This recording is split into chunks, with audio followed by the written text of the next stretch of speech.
And Mark joins me now with more information. Mark, have the Russians responded to this report yet?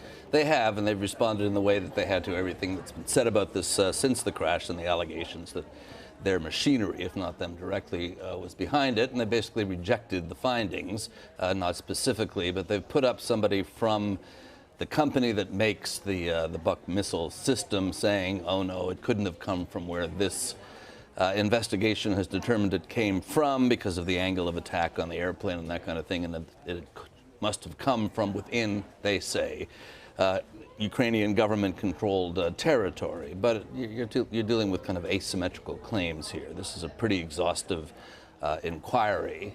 They've done quite impressive job of relating a lot of stuff that had been out there, pictures on the internet, stories about recorded cell phone conversations between rebels and their commanders talking about taking delivery of the missile system, moving it, being able to triangulate via cell phones where it moved to, seeing where the site was, that there were pictures to prove a missile had been fired, seeing the burn mark, all of this that we talked about in the report, on the ground. In the court of world opinion, you'd have to say that the burden of proof has been satisfied, at least in the prosecutorial sense, by this very exhaustive police investigation, which has been done by the Dutch, but also with the Australians and the Belgians and the Ukrainians and a variety of other people. It's a pretty comprehensive piece of work. And what about the court of legal justice? Do the Malaysians or